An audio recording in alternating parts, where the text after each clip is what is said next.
tutor sebaya. Nah, pada video kali ini kami akan membahas mengenai pengantar probabilitas. Jadi, simak terus videonya sampai akhir ya. Nah, untuk materi yang pertama yaitu ada ekspektasi nih teman-teman. Teman-teman tahu nggak sih tentang apa itu ekspektasi? Kalau tahu bisa tulis di kolom komentar ya. Jadi, ekspektasi ini nama lainnya adalah nilai harapan matematis nih, atau bisa disebut dengan rata-rata. Ekspektasi ini digunakan untuk mencari rata-rata dari sebuah distribusi. Nah, ekspektasi ini ada dua, untuk ekspektasi pada distribusi kontinu dan pada distribusi diskrit. Nah, untuk sekarang kita akan membahas tentang ekspektasi pada distribusi diskrit. Nah, kita mulai dari definisi nih. Definisinya, jika X suatu variabel random diskrit dengan fungsi probabilitas fx, maka ekspektasi matematis dari X ditulis EX. Didefinisikan sebagai EX sama dengan sigma X fx dari X sampai N. Nah, ada beberapa teorema nih untuk distribusi diskrit tadi. Teorema yang pertama yaitu jika X suatu variabel random diskrit dengan fungsi probabilitas fx, maka ekspektasi dari fungsi variabel random gx adalah ekspektasi dalam kurung gx sama dengan sigma x gx fx. Untuk teorema yang kedua, jika x dan y adalah variabel acak sembarang, maka ekspektasi x ditambah y sama dengan ekspektasi x ditambah ekspektasi y. Teorema yang ketiga, jika x dan y adalah variabel acak yang independen, maka ekspektasi xy sama dengan ekspektasi x dikali ekspektasi y. Lanjut nih ke sifat-sifat ekspektasi. Yang pertama, EB sama dengan B, di mana B konstan. Yang kedua, EAX sama dengan A dikali EX. Jika Y sama dengan AX ditambah B, dengan A dan B konstan, maka ekspektasi Y sama dengan ekspektasi AX ditambah B. Sama dengan A ekspektasi X ditambah B. Yang keempat, jika mu sama dengan EX, maka ekspektasi X dikurangi mu sama dengan 0. Yang terakhir, ekspektasi GX ditambah atau dikurangi HX sama dengan ekspektasi GX ditambah atau dikurangi ekspektasi HX.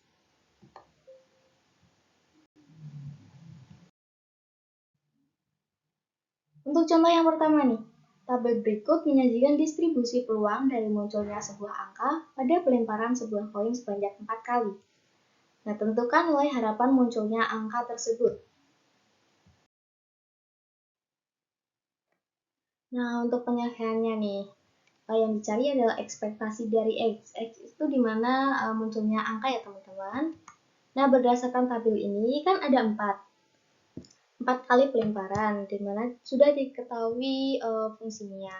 Jadi, kita tinggal memasukkan ke rumusnya tadi. Rumusnya adalah sigma x fx untuk x sampai n.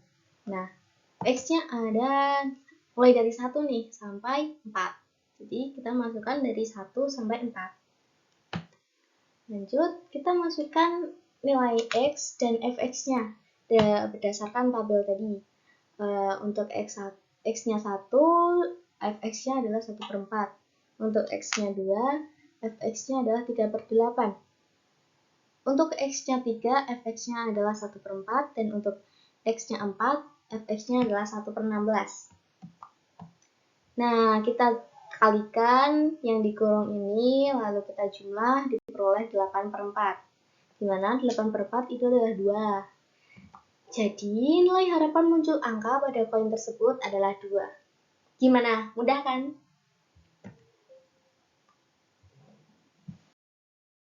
Jadi, lanjut ke contoh yang kedua. Banyaknya mobil yang masuk ke tempat cuci mobil antara jam 10 sampai 11 setiap hari mempunyai distribusi peluang sebagai berikut. Misalkan GX sama dengan 2X dikurangi 2, menyatakan upah dalam rupiah para karyawan yang dibayar perusahaan pada jam tersebut. Maka hitunglah harapan pendapatan karyawan pada jam tersebut.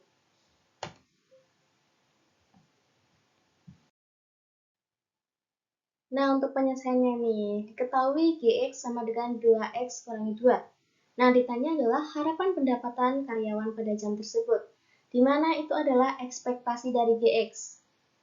Pada tabel ini sudah diketahui untuk X-nya dan Fx-nya.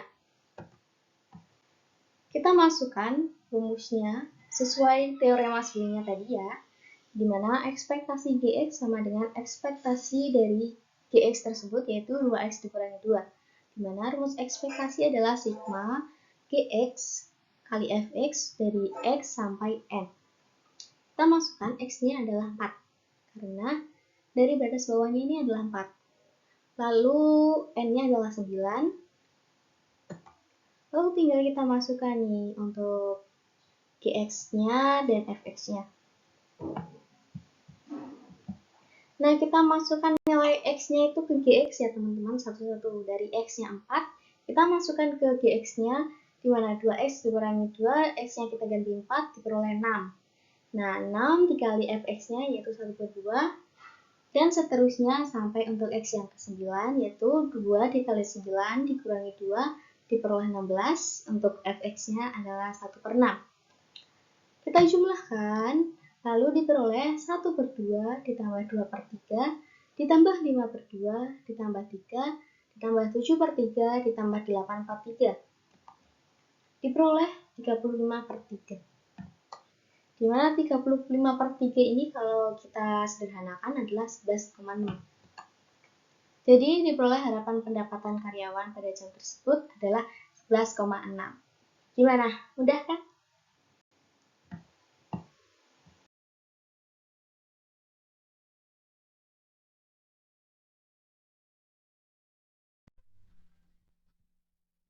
Selanjutnya yaitu ada variansi.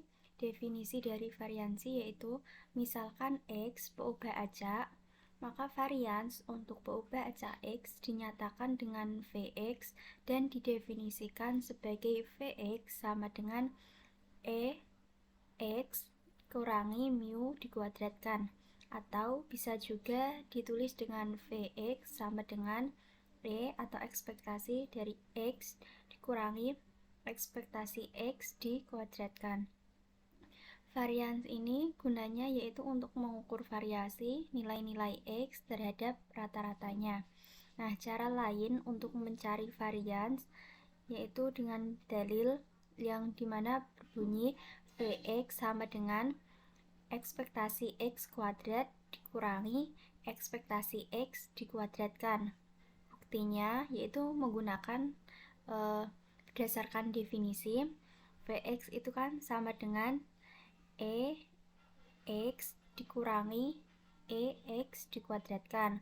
Nah, setelah itu kita pecah jadi dikali X kuadrat kurangi 2 X kali dikalikan X ditambah Vx dikuadratkan.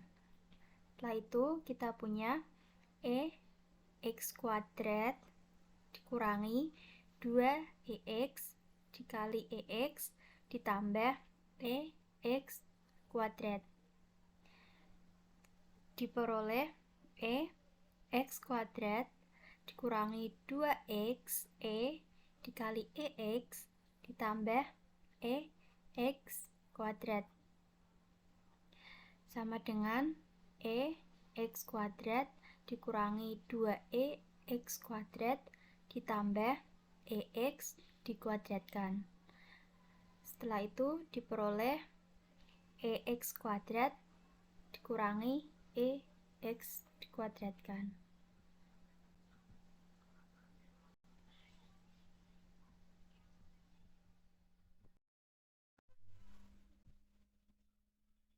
Selanjutnya yaitu ada sifat-sifat dari variansi. Yang pertama, jika di mana X itu sama dengan C dan C itu merupakan suatu konstanta, maka nilai dari Vx atau varian X-nya itu sama dengan Vc. di mana VC-nya itu 0. Yang kedua, jika C suatu konstanta dan X berubah acak, maka Vx plus C itu sama dengan Vx.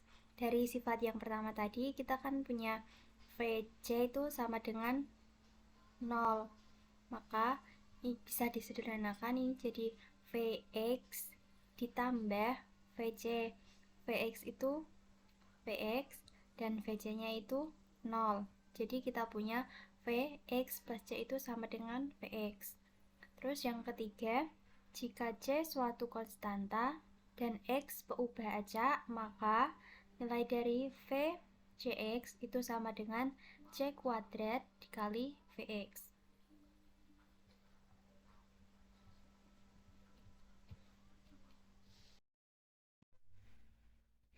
Selanjutnya, kita akan membahas tentang contoh-contoh soal yang berkaitan dengan varian. Untuk soal yang pertama, misalkan X berubah acak diskrit dengan fungsi peluangnya yaitu X 1, 2, 3, 4 dan fx-nya 0,4, 0,1, 0,3 dan 0,2. Tentukan variannya. Untuk menyelesaikan masalah ini, yang pertama kita tahu bahwa rumus varian tadi kan var x sama dengan EX kuadrat dikurangi EX dikuadratkan. Nah, yang pertama kita cari nilai dari EX-nya, itu sama dengan sigma X Fx. Nah, di sini diketahui nilai X-nya itu sigmanya dari nilai 1 sampai 4. Maka kita bisa tuliskan sigma X sama dengan 1 ke 4 X Fx. Setelah itu kita substitusikan ke rumusnya. Nilai X pertama kita punya 1, nilai Fx pertama kita punya 0,4, ditambah nilai X kedua kita punya 2, dikali nilai Fx kedua kita punya 0,1, ditambah nilai X ketiga kita punya 3, dikali nilai Fx ketiga kita punya 0,3, ditambah nilai X keempat kita punya 4, dikali nilai Fx yang keempat kita punya 0,2. Setelah itu kita kalikan 1 dikali 0,4, 0,4, ditambah 2 dikali 0,1, 0,2, ditambah 3 dikali 0,9 kita punya 0,9, ditambah 4 dikali 0,2 kita punya 0,8. Setelah itu kita jumlahkan semua, 0,4 ditambah 0,2 ditambah 0,9 ditambah 0,8 sama dengan 2,3. Selanjutnya kita mencari nilai EX kuadrat. Rumusnya sama, tapi X-nya dikuadratkan. Jadi rumusnya sigma dari X sama dengan 1 sampai 4 tadi dikali dengan X kuadrat kali Fx. Nah, X kuadratnya yang tadi kita kuadratkan, X yang pertama kita kan punya 1, kita kuadratkan jadi 1 kuadrat dikali nilai Fx pertama 0,4, ditambah nilai X kedua kita punya 2 tapi dikuadratkan dikali nilai Fx kedua yaitu 0,1, ditambah nilai X yang ketiga kita punya 3 terus dikuadratkan dikali 0,3, ditambah nilai X yang keempat kita punya 4 dikuadratkan dikali nilai Fx yang keempat kita punya 0,2. Setelah itu kita kalikan 1 kuadrat dikali 0,4 kita punya 0,4, ditambah 2 kuadrat dikali 0,1 kita punya 0,4, ditambah 3 kuadrat dikali 0,3 kita punya 2,7, ditambah 4 kuadrat dikali 0,2 kita punya 3,2. Setelah itu kita jumlahkan 0,4 ditambah 0,4 ditambah 2,7 ditambah 3,2 hasilnya 6,7. Nah, proses yang terakhir kita menemukan nilai variannya, di mana rumusnya yaitu Vx sama dengan EX kuadrat dikurangi dengan EX dikuadratkan. Kita substitusikan nilai dari EX kuadrat tadi kita punya 6,7 dan nilai dari EX yaitu 2,3 terus dikuadratkan kita punya 6,7 dikurangi 5,29 dan hasilnya kita memperoleh 1,41. Jadi nilai varian X yaitu 1,41.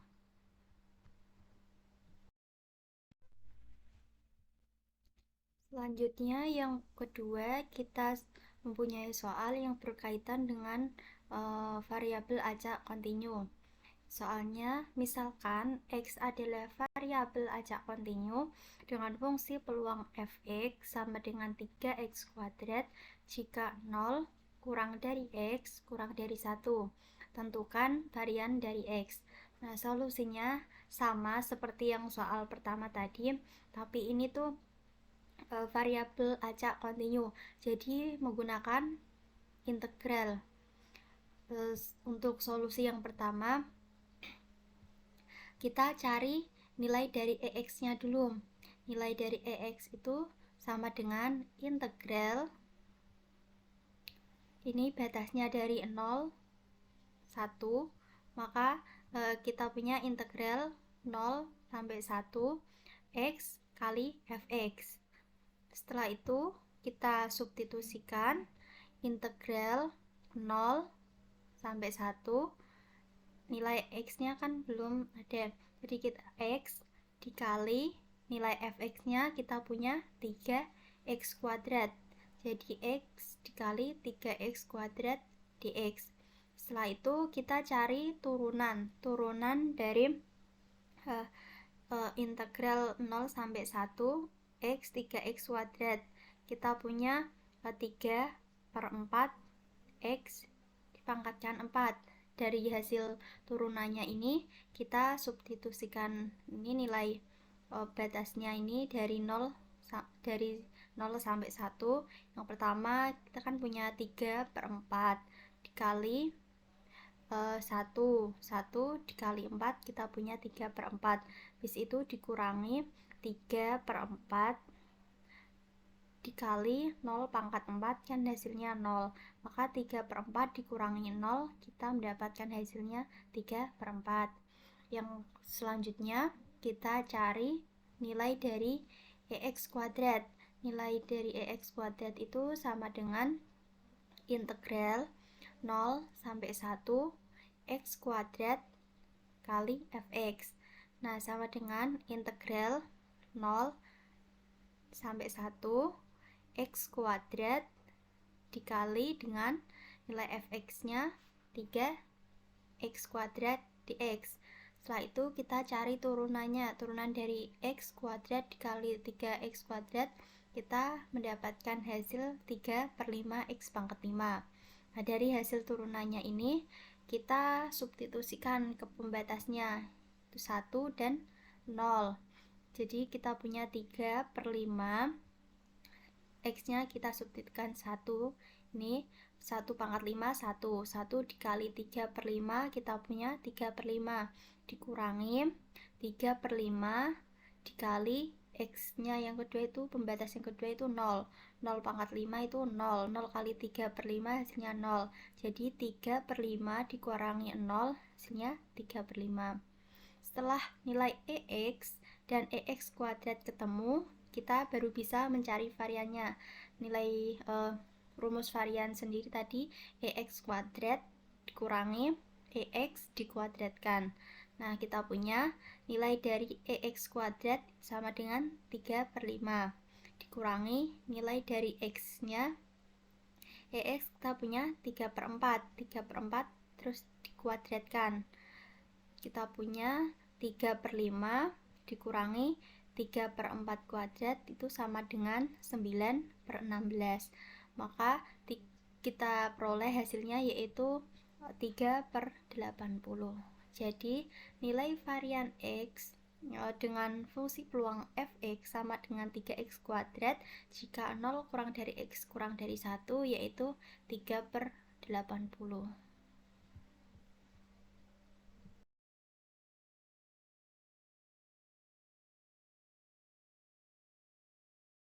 Selanjutnya kita akan membahas materi distribusi binomial.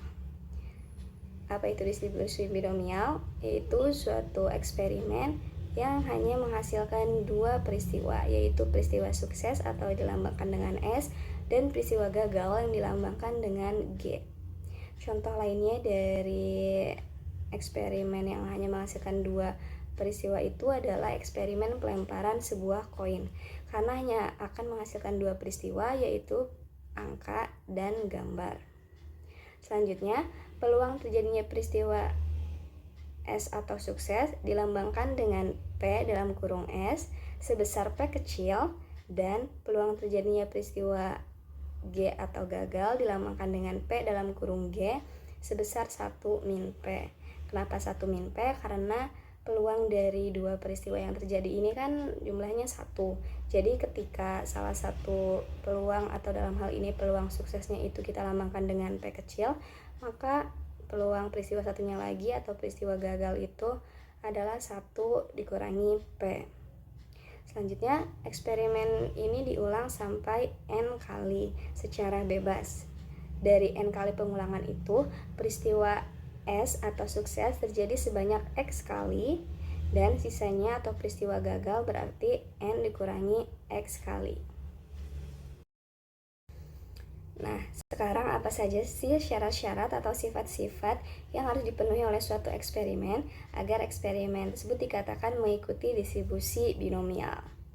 Sifat-sifat yang pertama, eksperimennya terdiri atas dua peristiwa seperti sukses dan gagal, atau angka dan gambar, dan lain-lainnya.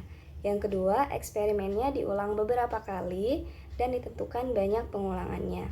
Di sini terlihat perbedaan antara distribusi Bernoulli dan distribusi binomial. Distribusi Bernoulli itu eksperimennya hanya dilakukan satu kali, sedangkan di distribusi binomial eksperimennya itu dilakukan beberapa kali. Yang ketiga, peluang terjadinya peristiwa sukses dan gagal pada setiap pengulangan eksperimen bersifat tetap. Dan yang terakhir, setiap pengulangan eksperimen bersifat bebas. Selanjutnya, kita akan melihat bagaimana besar peluang dari peristiwa suatu eksperimen binomial. Nah, kita lambangkan rumus ini dengan P dalam kurung SSS sebanyak peristiwa sukses dalam suatu eksperimen, lalu GGG sebanyak peristiwa gagal dalam suatu eksperimen. Sama dengan peluang sukses dikali peluang sukses dikali peluang sukses sebanyak peristiwa sukses yang terjadi dalam suatu eksperimen dikali peluang gagal dikali peluang gagal juga sebanyak peristiwa gagal dalam suatu eksperimen. Seperti yang tadi kita sudah bahas, kita notasikan bahwa peluang sukses dan peluang gagal ini sebagai P kecil dan 1 min P. Maka dapat kita tulis P kali P kali P sebanyak peristiwa sukses dari suatu eksperimen dikali 1 min P dikali 1 min P dikali 1 min P juga sebanyak peristiwa gagal dalam suatu eksperimen. Sehingga dapat kita notasikan P pangkat X sebagai banyaknya peristiwa sukses dalam suatu eksperimen dikali 1 min P pangkat N min X. Kenapa N min X? Karena kita melakukan sebanyak N kali percobaan dikurangi X, dari X adalah jumlah peristiwa sukses dari suatu eksperimen. Selanjutnya, fungsi peluang binomial. Peubah acak dikatakan berdistribusi binomial jika dan hanya jika fungsi peluangnya ini berbentuk Px sama dengan peluang X besar sama dengan X kecil sama dengan kombinasi X dari N dikali P pangkat X dikali 1 min P pangkat N min X, dengan X nya ini bilangan bulat dari 1 sampai N. Sehingga penulisan notasi dari peubah acak yang berdistribusi binomial adalah B besar dalam kurung X titik koma N koma P. Di sini X sebagai banyaknya peristiwa sukses dan N banyaknya peristiwa atau banyaknya eksperimen yang dilakukan, dan P adalah peluang dari peristiwa yang sukses. Selanjutnya kita akan membahas contoh-contoh soal dari distribusi binomial. Untuk contoh soal yang pertama, pertanyaannya adalah suatu koin dilempar sebanyak 3 kali, tentukan peluang mendapatkan tepat 2 gambar. Untuk penyelesaiannya, di sini kita ketahui N atau banyaknya eksperimen, yaitu 3 kali. X menyatakan tepat 2 gambar, berarti X sama dengan 2. P peluang dari gambar itu 1/2. Dan Q peluang dari angka itu berarti 1 dikurangi 1/2 sama dengan 1/2. Berdasarkan rumus distribusi binomial, kita tinggal masukkan saja ya. Di sini berarti P 2 gambar sama dengan kombinasi 2 dari 3 dikali 1/2 atau peluang dari gambar pangkat 2 dikali 1 min 1/2 atau peluang munculnya angka dipangkatkan N min X, N-nya 3 dan X-nya 2. Sama dengan di sini 2 kombinasi dari 3 itu berarti 3 faktorial dibagi 3 dikurangi 2 faktorial dikali 2 faktorial dikali 1/4 dikali 1/2. Kita operasikan sehingga memperoleh hasil 3/8. Jadi, peluang mendapatkan tepat 2 gambar pada eksperimen pelemparan koin sebanyak 3 kali adalah 3/8. Contoh soal yang kedua, pertanyaannya adalah seorang penjaga gawang mampu menahan tendangan penalti dengan peluang 3/5. Dalam sebuah kesempatan dilakukan 5 kali tendangan. Peluang penjaga gawang tersebut mampu menahan 3 kali tendangan penalti adalah, di sini yang diketahui N sama dengan 5 karena ada 5 kali percobaan, itu 5 kali tendangan. X-nya 3, P-nya atau peluang mampu menahan tendangan itu 3/5, 3 tendangan dari 5 tendangan. Dan Q-nya berarti penjaga gawang tidak mampu menahan tendangan itu, peluangnya 1 dikurangi 3/5 sama dengan 2/5. Kemudian yang ditanyakan, peluang penjaga gawang mampu menahan 3 kali tendangan penalti. Kita masukkan saja ke rumus distribusi binomial. P, X-nya di sini 3 kali tendangan penalti yang mampu ditahan sama dengan kombinasi 3 dari 5 dikali 3/5 atau peluang dari penjaga gawang yang mampu menahan 3 kali tendangan dipangkatkan 3 dikali 1 min 3/5 dipangkatkan N min X atau 5 min 3 sama dengan di sini kombinasi 3 dari 5 itu 5 faktorial dibagi 5 min 2 faktorial maksud saya 5 dikurangi 3 faktorial dikali 3 faktorial. Ini kemudian dikali 27/125 dikali 4/25 menghasilkan 216/625. Jadi, peluang penjaga gawang mampu menahan 3 kali tendangan penalti adalah 216/625. Distribusi multinomial. Nah, ada sedikit perbedaan nih dari distribusi multinomial sama yang binomial. Kalau yang binomial itu digunakan untuk sejumlah sukses dari n percobaan yang independen, di mana seluruh hasilnya dikategorikan ke dalam 2 kelompok saja, yaitu sukses dan gagal. Sedangkan ke dalam distribusi multinomial ini digunakan untuk penentuan probabilitas hasil yang dikategorikan ke dalam lebih dari 2 kelompok.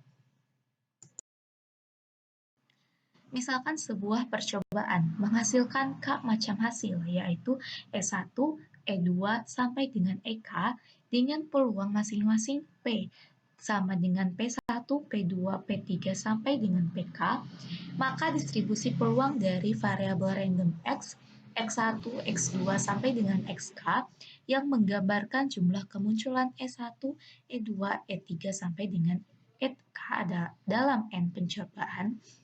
Nah, fungsi distribusi probabilitas multinomial dibentuk dalam P, X1, X2, sampai dengan XK sama dengan N faktorial per X1 faktorial, X2 faktorial, sampai dengan XK faktorial dikali P1 pangkat X1, P2 pangkat X2, sampai dengan PK pangkat XK. Dengan sigma XI sama dengan N, I sama dengan 1 sampai dengan K, dan sigma PI sama dengan 1 dengan I dari 1 sampai dengan K. Contoh soal yang pertama, soal ini berbunyi seperti ini. Seorang pemain bridge sedang memegang 12 kartu bridge, yaitu 5 kartu spade, 4 kartu heart, dan 3 kartu diamond. Jika 6 kartu diambil dari tangan pemain bridge tersebut secara acak, berapakah peluang terambilnya 3 kartu spade, 2 kartu heart, dan 1 kartu diamond? Nah, dimisalkan dulu nih, yang X1 adalah banyaknya pengambilan kartu spade, X2 adalah banyaknya pengambilan kartu heart, X3 adalah banyaknya pengambilan kartu diamond. Sudah diketahui di soal di mana X1 sama dengan 3, X2 sama dengan 2, X3 sama dengan 1, dan P1 sama dengan 5 per 12, P2 sama dengan 4 per 12, P3 sama dengan 3 per 12. Nah, N-nya itu 6.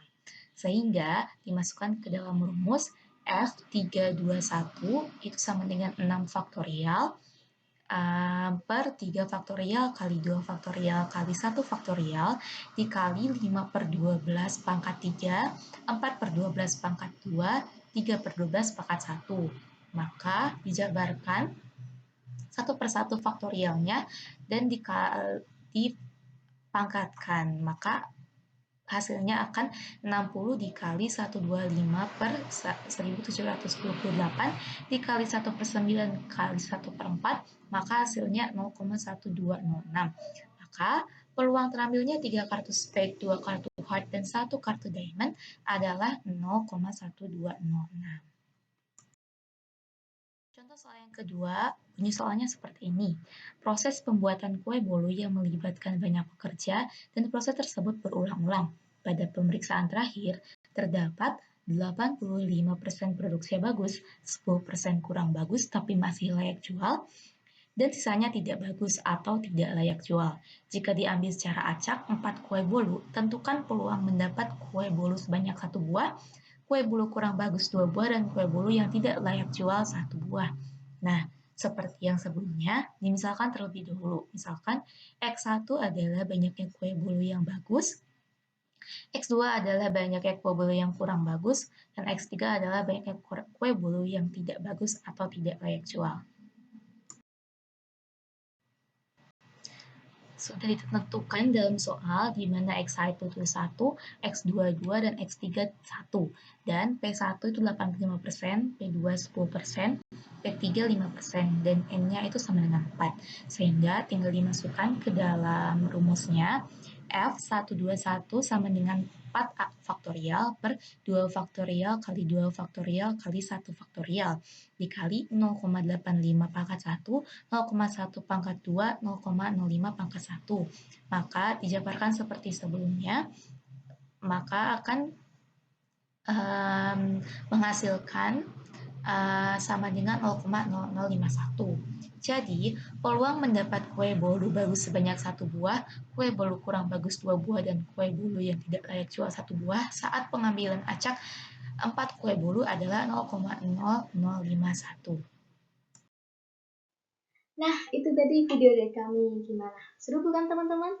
Jika ada pertanyaan, jangan sungkan untuk komen di kolom komentar ya. See you in the next video. Bye-bye.